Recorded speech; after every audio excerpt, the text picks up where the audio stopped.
senhoras na igreja para ajudar outras, as pessoas mais carentes. E o Espírito falou que ela continua trabalhando no mundo espiritual e vai lá inspirar as moças, né? Trabalha aqui, trabalha lá, as senhoras, as amigas que ficaram lá na igreja, que ela trabalhava, nos trabalhos manuais que elas fazem. Então ele deu uma mensagem aqui espontaneamente.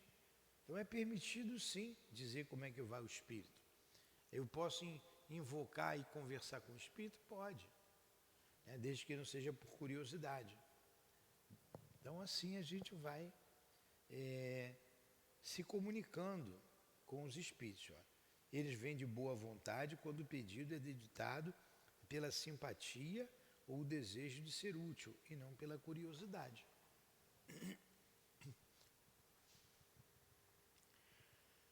Quantas vezes, até na reunião de desobsessão, a gente também evoca o Espírito, eles vêm. Mas qual é o objetivo? É de ser útil. Qual é o objetivo? De ajudá-los. Quando é um ente querido, a gente quer saber como ele está, se ele está bem. Então, já pedi notícias, como é que está a minha esposa, ela está bem? Né? Hoje sabemos, está trabalhando, está bem, trabalha aqui na casa, trabalha conosco, ao nosso lado. Então vamos para a pergunta 22. Conseguiram? Então o pessoal do Facebook aí, estamos já estudando aí, vimos a 21, vamos para a 22. Sejam bem-vindos e desculpe aí o atraso novamente. No Instagram já estava desde o horário previsto, mas são problemas técnicos que estamos resolvendo, certo? Ó, os espíritos podem descrever a natureza de seus sofrimentos ou de sua felicidade? Claro que sim, né? O livro Céu e Inferno, ele descreve ali, o Kardec dividiu didaticamente em grupos de espíritos felizes, espíritos em condições medianas, espíritos sofredores, espíritos endurecidos, espíritos suicidas. Então eles disseram como se encontra lá no mundo espiritual a felicidade do justo e a dor daquele que não cumpriu com seus deveres aqui na Terra. Mas vamos ver aqui a resposta dos espíritos. Vou ler a pergunta novamente e vamos ver a resposta. Os espíritos podem descrever a natureza dos seus sofrimentos ou de sua felicidade? Resposta: perfeitamente. E essas espécies de revelações constituem um grande ensinamento para vós,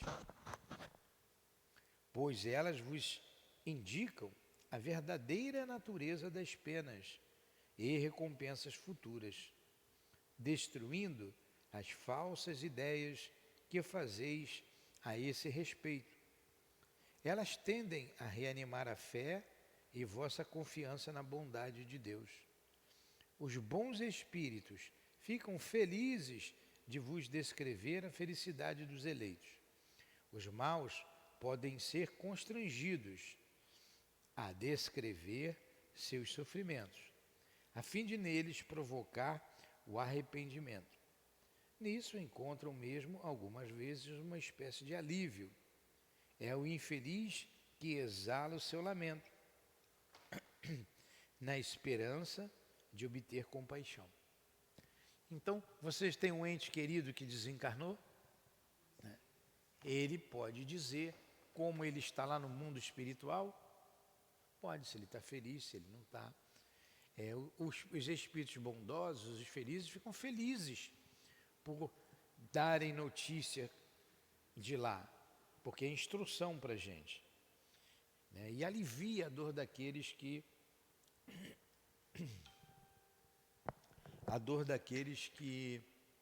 sofrem. E mais, o espírito dando notícia de lá, é como disse aqui os espíritos. Você tem uma ideia do que seja a vida no mundo espiritual, trazendo a verdadeira situação, né? Destruindo as ideias falsas sobre o mundo espiritual. Por exemplo, a ideia de inferno, a ideia de céu. Destrui essas ideias falsas. Aqui tem uma mensagem muito interessante, todas elas são interessantes, mas tem uma que eu gosto muito, de Joseph Bré. Ele está classificado no grupo de espíritos em condições medianas. Ele nem é sofredor, ele nem é feliz. Condições medianas. E quem evoca o espírito, quem pede notícias do espírito, é a netinha, a sua neta. E ele vem com alegria dar notícias dele, como ele está. O homem, como é que ele divide ali? O homem correto, o homem feliz para Deus e o homem correto para o mundo. O homem de bem para Deus, o homem de bem para o mundo. E ele faz uma analogia muito interessante. Aí a neta fala, mas você não foi bom? Você não foi uma criatura boa? Para os homens, mas para Deus. Aí ele diz tudo que as suas atitudes aqui na Terra e por que ele não está na condição de espírito feliz. Então é um esclarecimento muito interessante que eu convido vocês a lerem lá no livro Céu e Inferno. Tem o livro Céu e Inferno aí? Não. Senão eu leria para vocês aqui a do Joseph Bré. Sabe onde é que tem, ô Priscila? Faz o seguinte, por favor, pede a Elinéia ali para pegar o meu livro Céu e Inferno. Está bem na minha gaveta. Se a porta estiver aberta, é a primeira gaveta do lado esquerdo do armário. Está ali em cima. Mas vamos continuar na resposta dos espíritos. Não esqueçais que o objetivo essencial, exclusivo do espiritismo, é o vosso melhoramento. Olha só, não esqueçais que o objetivo essencial exclusivo do espiritismo é o vosso melhoramento, e é para alcançardes que é permitido aos espíritos iniciar-vos na vida futura, oferecendo-vos exemplos de que podeis aproveitar. Quanto mais vos identificardes com o mundo que vos espera, menos saudade sentireis daquele em que estáis agora. Em suma, este é o objetivo atual da revelação. Está vendo? Obrigado. Quanto mais você se identifica com o mundo, com as coisas do mundo espiritual, menos dor você vai sentir. Olha aqui, o capítulo 2 aqui do livro O Céu e o Inferno. Espíritos sofredores, espíritos arrependidos, espíritos endurecidos, expiações terrestres, o espírito estava em expiação terrestre, espíritos suicidas e os espíritos de condições medianas e os espíritos felizes. Deixa eu achar aqui o Joseph Bré. Eu não vou ler tudo. Tem vários aqui. Joseph Bré. É o primeiro espírito a falar no capítulo 3, de espíritos em uma condição mediana. O capítulo 2 são os espíritos felizes. Olha que pergunta interessante que a netinha faz. Querido avô, quereis dizer-me como estáis entre os espíritos e dar-me alguns detalhes instrutivos para o nosso adiantamento? Olha a pergunta da neta. O que o espírito falou ali? Os espíritos podem descrever a natureza dos seus sofrimentos ou de sua felicidade? Não foi essa pergunta feita por Kardec aos espíritos, no item 292, pergunta de número 22? O que eles respondem? Perfeitamente. E essa espécie de revelações, perfeitamente, e essas espécies de revelações constituem um grande ensinamento para vós. Aí vamos ver, a netinha vai e pergunta, querido avô, quereis dizer-me como estáis entre os espíritos e dar-me alguns detalhes instrutivos para o nosso adiantamento? Resposta dele: tudo o que quiseres, minha querida filha. Sofro as consequências da minha falta de fé. Mas a bondade de Deus é grande. Ele leva em conta as circunstâncias. Sofro, não como poderias interpretar, mas de desgosto por não haver empregado bem o meu tempo aí na terra. Entenderam o que ele respondeu?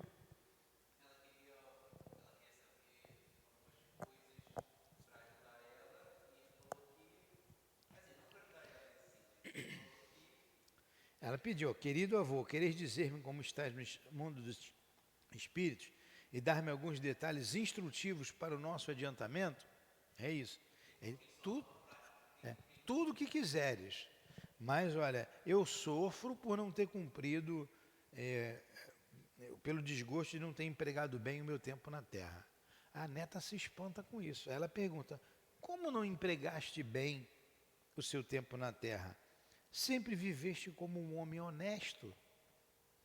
Então, a visão da netinha: o avô era um homem honesto. Como que ele não empregou bem o tempo dele aqui na terra? Aí ele responde: sim, sob o ponto de vista dos homens. Mas existe um abismo entre o homem honesto diante dos homens e o homem honesto diante de Deus. Tu queres te instruir, querida filha. Vou esforçar-me para te fazer sentir a diferença. Olha que ensinamento que ele vai dar para a gente, para nossas vidas. Entre vós, um homem é considerado honesto quando respeita as leis do seu país. Respeito muito flexível para muitos. Quando não faz mal ao seu próximo, tirando dele ostensivamente o seu bem. Porém, frequentemente e sem escrúpulos, tira-se a sua honra, a sua felicidade, desde que o código ou a opinião pública não possa atingir o culpado hipócrita. Quando o homem pôde fazer gravar sobre sua laje tumular uma longa e fastidiosa série de virtudes que lhe são elogiadas, ele acredita haver pago sua dívida à humanidade. Que erro! Para ser honesto diante de Deus não é suficiente não haver desobedecido às leis dos homens. É preciso, antes de tudo, não ter desrespeitado as leis divinas. O homem honesto diante de Deus é aquele que, pleno de abnegação e de amor, dedica a sua vida ao bem, ao adiantamento dos seus semelhantes. Aquele que, movido por um fervor extraído do objetivo do qual ele tende, ele é ativo na vida, ativo ao realizar a tarefa material que lhe é imposta, porque ele deve ensinar aos seus irmãos o amor ao trabalho, ativo nas boas obras, porque ele não pode se esquecer de que é apenas um servidor a quem um dia o Senhor pedirá contas da utilização do seu tempo. Ativo no objetivo, porque ele deve praticar o amor ao Senhor e ao próximo. Olha o que é o homem honesto diante de Deus. Não basta você cumprir apenas a lei dos homens, que muitas vezes ela é, como ele colocou ali, dúbia, né?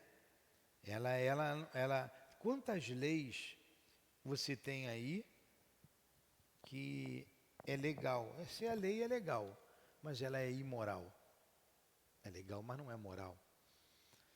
Então ele está falando aí a dedicação. Quando você pega os espíritos que eles afirmam para a gente, lá no livro dos espíritos, que não basta não fazer o mal, é necessário você fazer o bem. O simples fato de você não fazer o bem já é um mal. É o que aconteceu com José Fibré. Ele simplesmente, ele não fez o bem que poderia ter feito. Agora ele está se ressentindo. Puxa, perdi tempo. Aí ele continua aqui mais um pedacinho. Só vou ler mais um pedacinho. O homem honesto diante de Deus deve evitar com atenção essas palavras sarcásticas, veneno escondido sob flores, que destroem as reputações. Ó, fofoca. E muitas vezes matam moralmente o homem, cobrindo-o de ridículo. O homem honesto diante de Deus deve ter o coração sempre fechado ao menor germe de orgulho, de inveja, de ambição. Ele deve ser paciente e indulgente com aqueles que o atacam.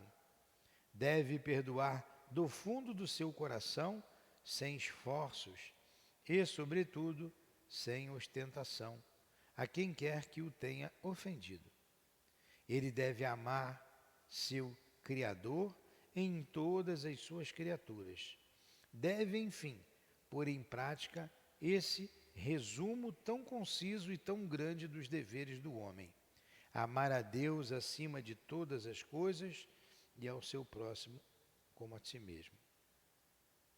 Eis aí, minha querida filha, pouco mais ou menos o que deve ser o homem honesto diante de Deus. Pois bem, eu fiz tudo isso? Espírito inteligente, né? Deu uma resposta concisa e muito significativa para todos nós. Para meditarmos, a mensagem continua e vocês leiam toda a mensagem, por favor, porque ela é muito elucidativa. Por isso que é a mensagem que eu mais gosto do Joseph Bré. A gente deve ter em mente, estudar sempre o conjunto das obras. Hoje estamos estudando o livro dos médiuns, mas a gente vê a interligação entre todas as obras. O livro dos médiuns, o Evangelho, o Céu e o Inferno e mais a Gênese. Esses 5 livros, porque eles são ligados um ao outro.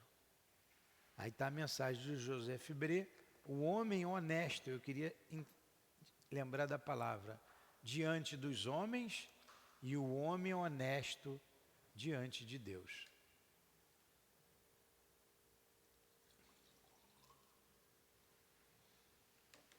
Tudo bem? Dúvidas? Interessante, né? Vamos lá. 23.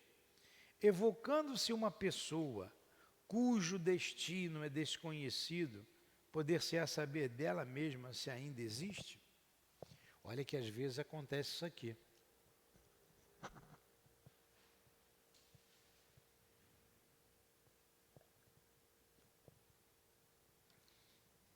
O que ela perguntou aqui?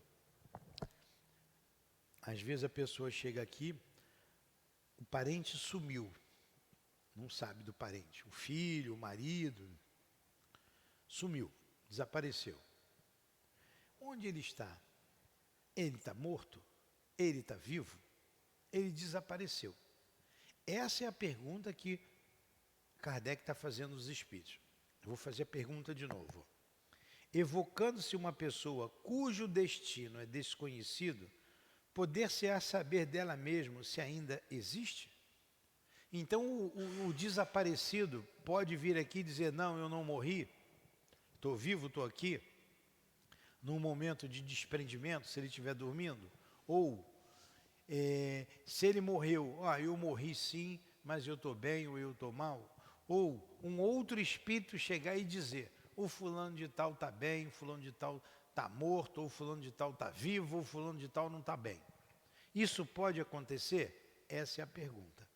Resposta dos espíritos: sim, se a incerteza da sua morte não constituir uma necessidade ou uma prova para aqueles que têm interesse em sabê-lo. Porque a dúvida, para alguns, ela é necessária. Ela é necessária.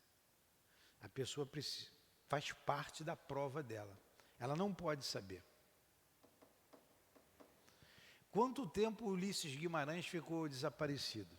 E todo mundo está vivo, está morto, está vivo, está morto, até que chegar à conclusão, ó, não tem mais condições de estar vivo, né? Quanto, às vezes, desaparece aí o navio, afunda, desaparece um monte de gente. E a gente, no fundo, fica com a esperança, né, de estar vivo.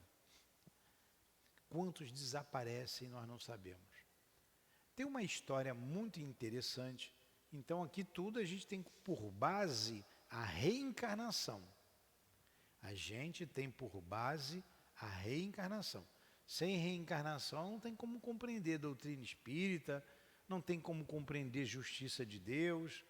Poxa, sumiu e eu não posso saber? Por que eu não posso saber? Você não pode saber porque não pode saber. Então, eu vou pegar um exemplo contado pelo Emmanuel, através do Chico, da mediunidade do Chico. Está ali no livro, no romance Há 2000 anos. Belíssimo romance, Há 2000 anos. E lá tem a história da família, dos romanos e de uma família, a família de Públio Lentulus, que todas participaram ali do momento da crucificação do Cristo. Esse Públio Lentulus, esse senador, estava ao lado de Pilatos, poderia ter feito alguma coisa, não fez, também lavou as suas mãos naquela época, e conta ali toda essa história. O que interessa para a gente é o seguinte: ele teve um filho sequestrado, o senador.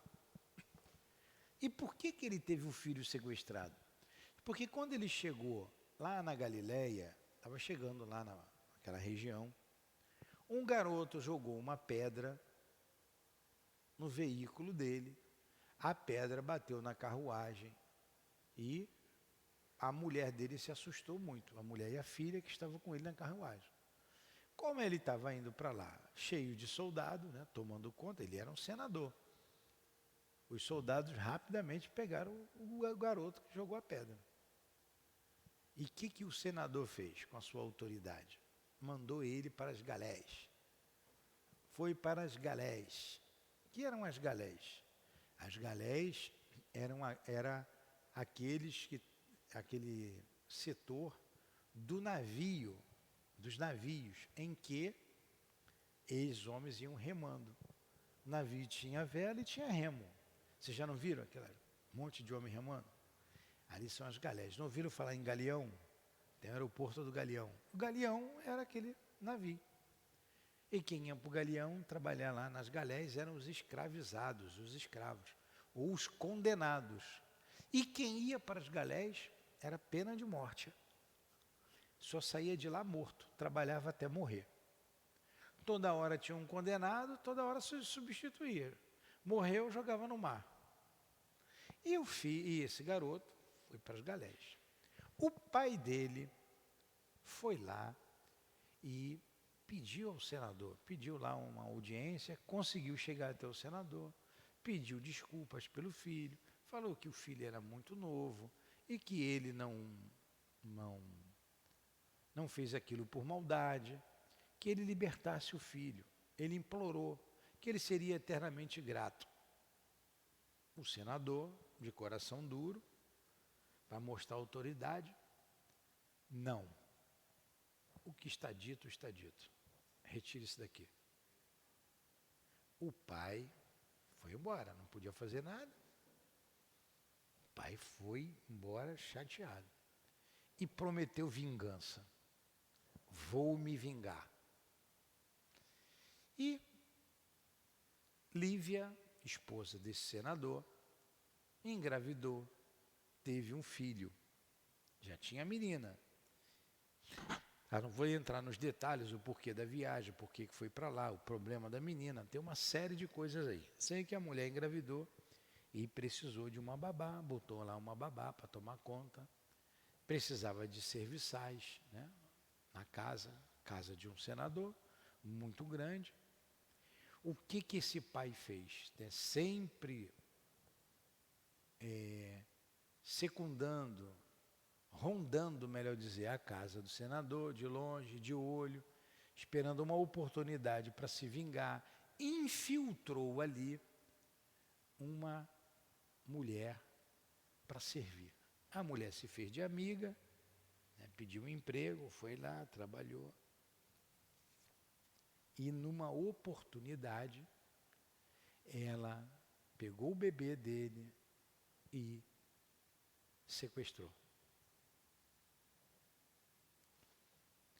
E esse homem, esse pai, acho que era Jorge o nome dele, Jorge, não me lembro, acho que era Jorge, acho que era isso mesmo.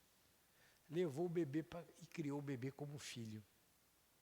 O senador fez de tudo para encontrar o filho e não encontrou. Fez de tudo. Movimentou todos os seus esforços e não conseguiu. E ele criou o filho, foi criando o filho e foi criando o filho como filho. O garoto tinha ele como pai, ele incutindo ódio aos romanos e ódio ao senador, principalmente ao senador. Ódio a ele. Oh, ele não presta, esse homem é ruim. Foi criando o garoto com raiva. Né? Olha que maldade. Ele foi pior do que o outro, né? E numa batalha lá qualquer, e o senador nunca cansou de procurar o filho. Numa batalha, numa emboscada, eles iam perder, mas ele armou a emboscada numa passagem lá em que estava o senador, Públio Lentulus. Eles prendem um senador, amarram o senador, rapidamente ele manda que o filho, que o próprio filho fosse cegá-lo. Consegue amarrá-lo, ele não matou, amarrou. E com ferro em brasa ele deu ao garoto, cega, para que nunca mais ele veja o seu filho, assim como eu não vi mais o meu. Aí tem uma cena ele falando, a gente participa, eu contando aqui, vocês já estão participando da cena, né? Em que, quando ele vai cegar o senador, um olha para o outro fixamente, e o senador, da onde eu conheço? Da onde eu te conheço? Ficou terno, sentiu uma ternura por aquele espírito ali, por aquele homem. E o garoto, o rapaz, já era um rapaz, não era mais garoto, também ficou parado. E o Jorge lá, vou chamar de Jorge, acho que era Jorge mesmo. Cega, é ele, cega. Aí ele vai com ferro em brasa e o senador é cego naquele momento. Isso já vinham lá os romanos, os soldados. Aí matou o garoto, matou todo mundo, né? Soldado romano, ainda mais vendo o senador preso. Mas ele ficou cego. Triste história, né? Só que aí vem a lei de Deus. Ninguém morre. Hoje nós somos o resultado de que nós fomos no passado. Ah, eu sou pobre, tem um porquê. Eu sou rico, tem um porquê. Se não utilizar bem a riqueza, sofre consequências. Se for um pobre revoltado, sofre as consequências. Tudo na lei de Deus tem consequências. Todas as nossas ações, até os nossos pensamentos, têm consequências. Tudo bem. Todo mundo morreu, depois se reuniram no mundo espiritual. Poxa, por que eu fiz isso? Aquelas coisas todas. Aí vamos lá. Eu vou tirar a conclusão, contei uma história aqui real, mediúnica, dessa questão aqui. Por que eu não posso ver o meu filho? Aí vamos agora contar a nossa história. Eu vou contar a minha história, isso não está escrito lá. Eu vou tirar as consequências dessa história. Esse Jorge reencarna, se casa, uma mulher que ele ama, enfim, que se casa. Tem um filho ou 2 filhos. Um filho desaparece, é sequestrado. Ele vai enlouquecer, porque ele ama o filho. Aí ele vai perguntar, meu filho está vivo ou está morto? ele tem um direito de resposta? Entenderam? Olha a lei de Deus aí funcionando. Ele não vai ter. Aí o médium, às vezes o médium até vê, até sabe, ou o espírito fala com ele, olha, ele não pode saber. Ele não pode saber.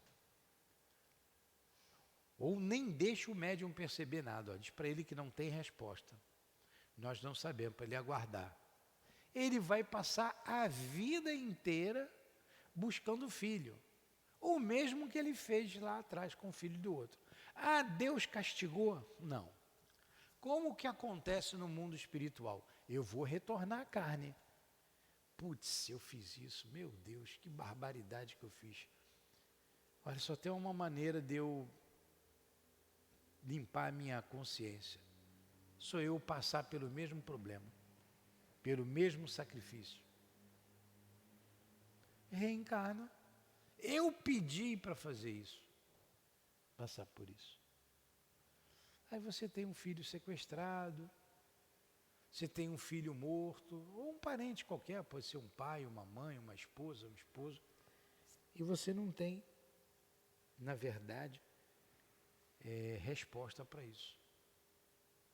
Entenderam aí a lei? O porquê de você não poder saber? É isso aqui. Ó, ele pode saber sim, se a incerteza de sua morte não constitui uma necessidade ou uma prova para aquele que tem interesse em sabê-lo. Então a gente está aqui, montou a história da reencarnação do George. Ele pode saber? Não. Ele não sequestrou o filho do outro. O problema lá do senador vai ser outro, tá? Ele vai responder pelo que ele fez também.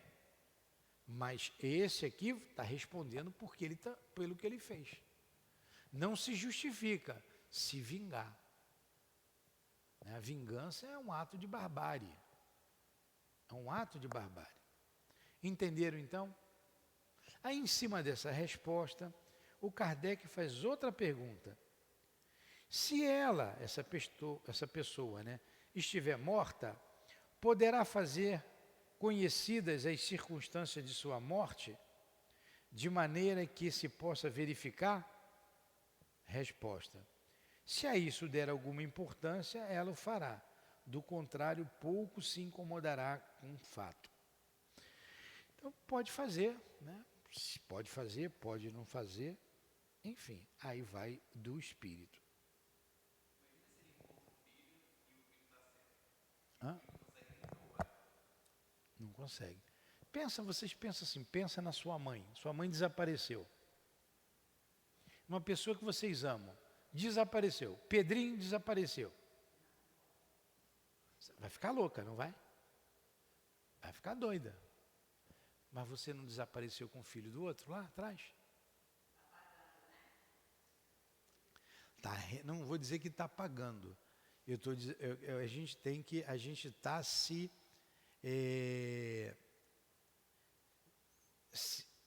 reparando o mal que a gente fez diante da lei de Deus. Reparando o mal. Porque se você ficar atrás do Pedrinho, né?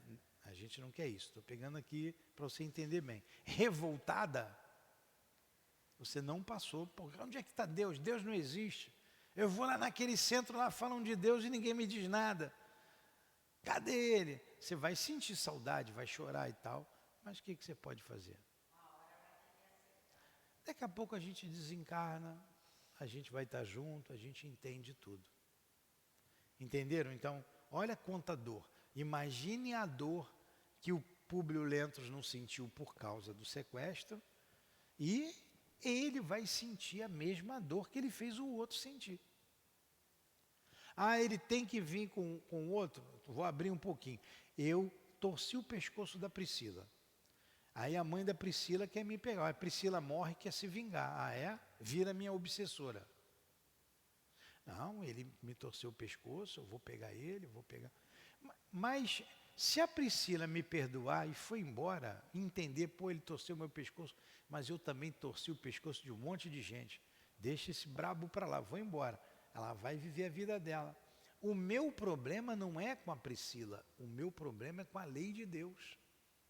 A Priscila pode me perdoar, até me ajudar, até virar minha amiga, rezar por mim, mas o meu problema não é apagado. O meu problema é com a lei de Deus. Fala. Por isso que nós não podemos nos vingar.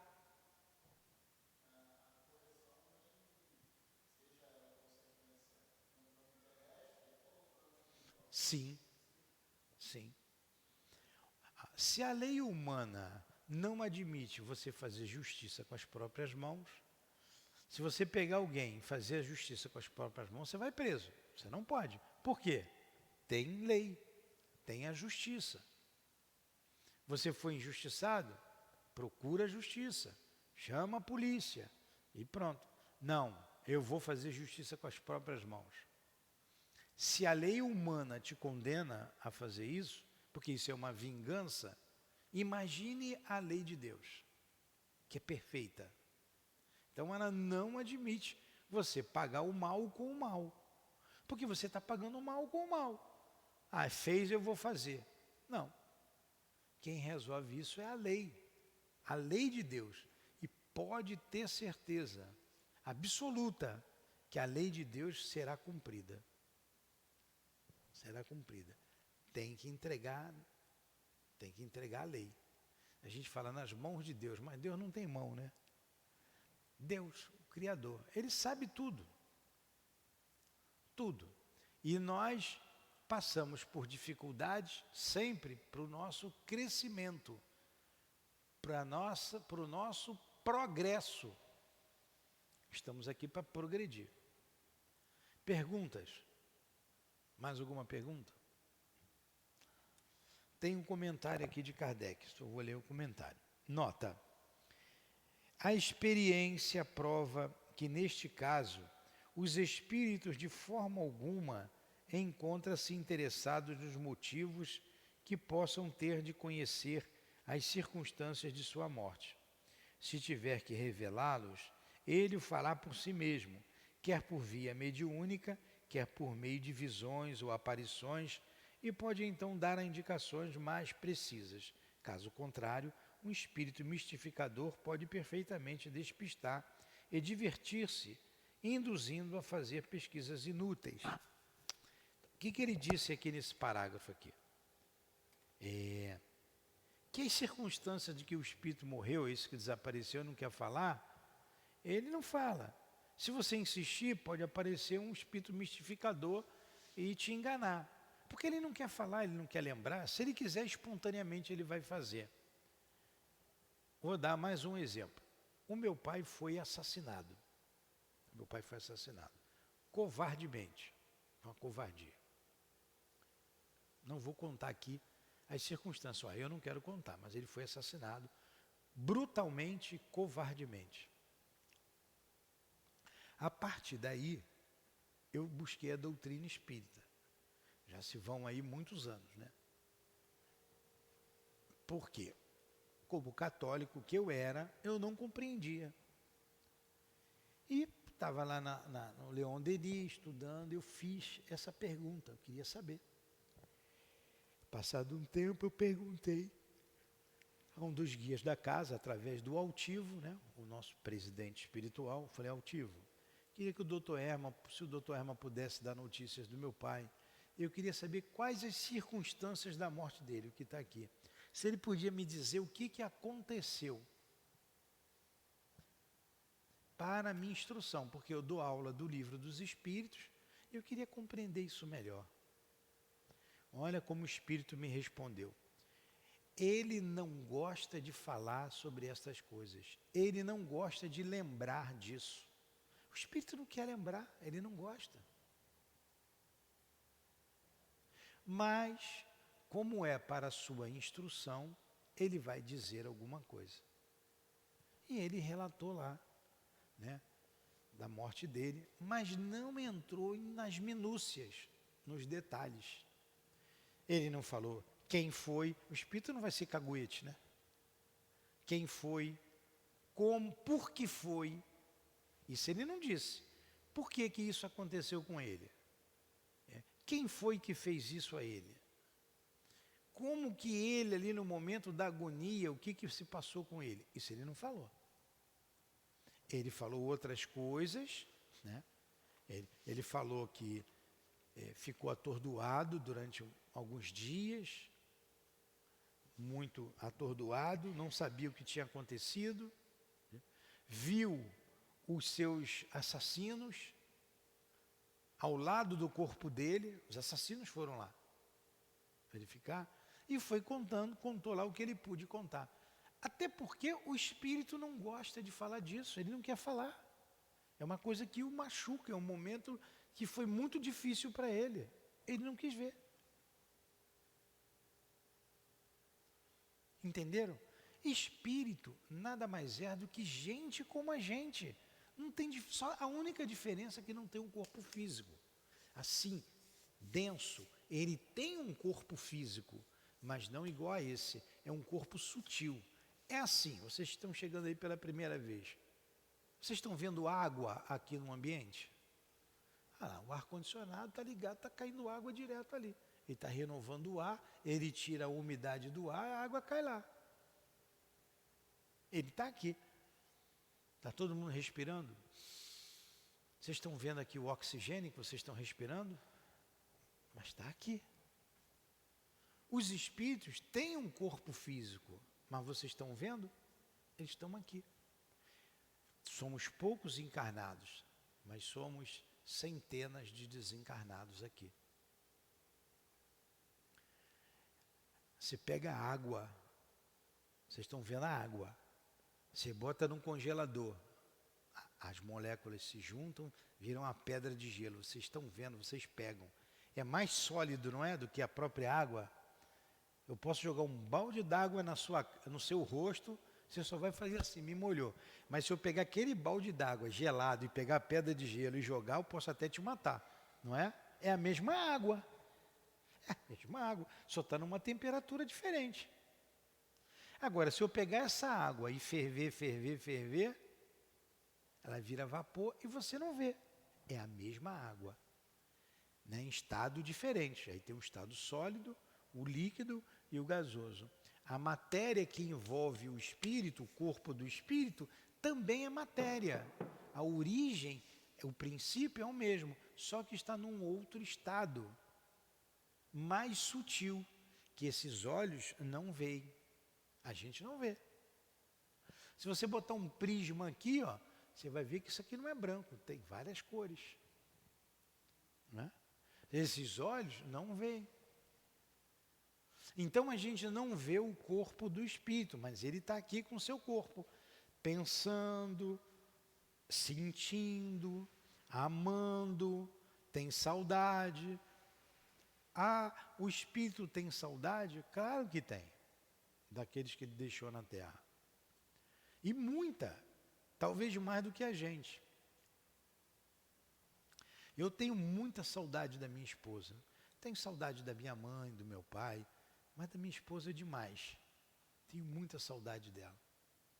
E ela tem saudade de mim. Ela tem saudade dos filhos. Então a saudade dela é muito maior, porque ela pode estar aqui do meu lado, mas eu não estou vendo.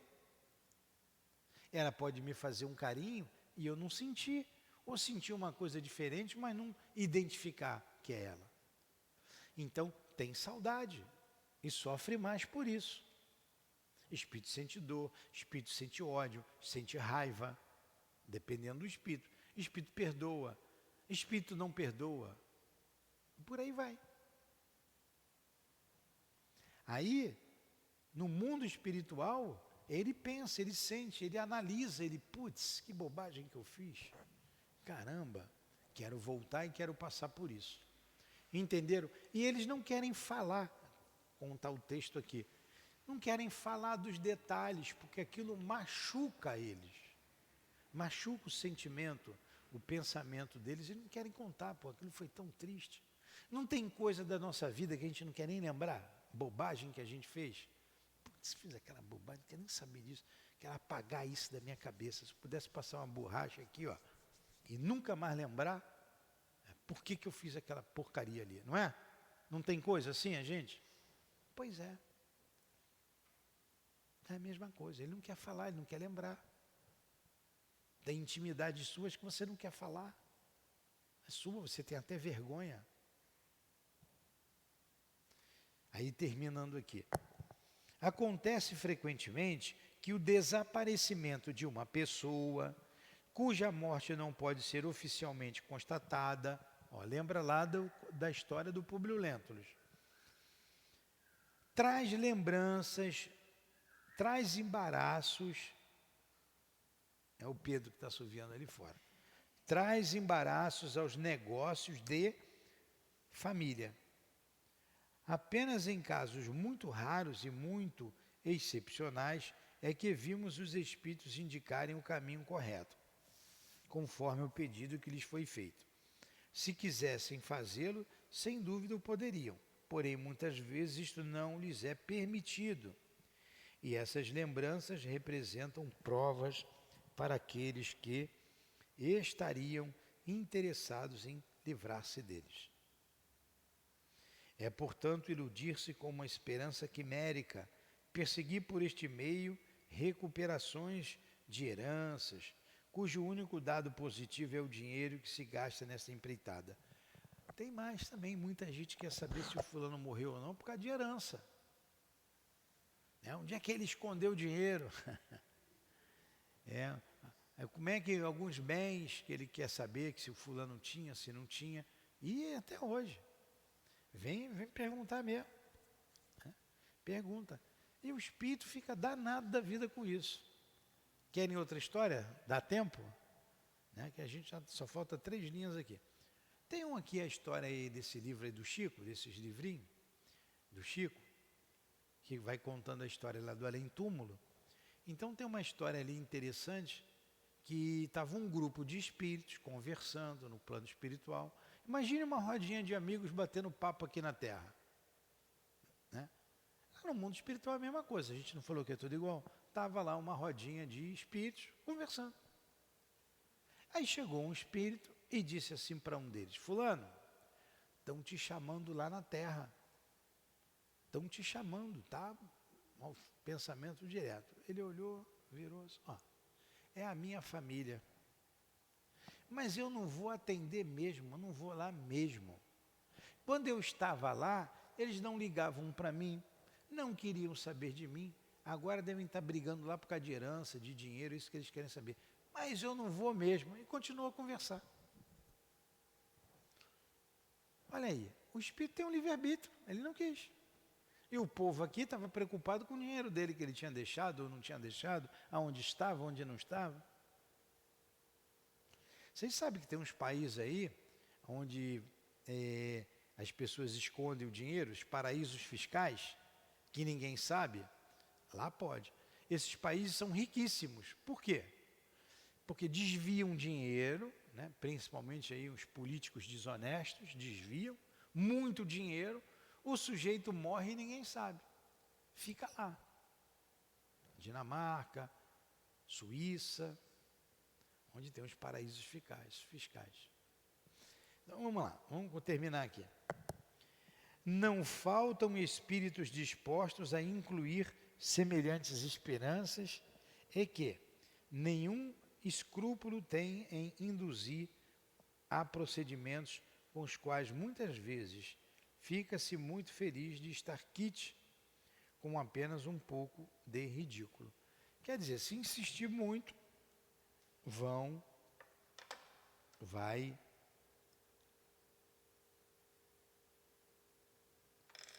ter espírito zombeteiro que vai falsificar as informações. Muito bem. Terminamos o nosso estudo. Gostaram do estudo?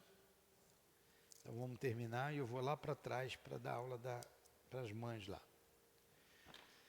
Perguntas? Mestre Jesus, muito obrigado pelos estudos da manhã de hoje. Muito obrigado ao nosso amigo Ernesto Bozano, a Allan Kardec, o nosso mestre, a Leon Denis. Muito obrigado ao Altivo. E a todos os espíritos benfeitores que estiveram conosco nesses momentos de estudo, de enlevo, de meditação, em torno da doutrina espírita. Muito obrigado. Muito obrigado a você. Muito obrigado. Em nome desses espíritos amigos, da direção espiritual do SEAP, do irmão altivo, em nome do amor, do nosso amor, do teu amor, Senhor, e do amor de Deus acima de tudo, damos por encerrado os estudos da manhã de hoje. Que assim seja. Graças a Deus.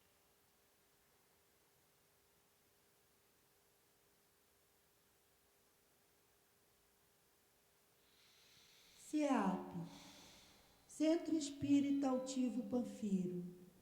Uma casa de amor.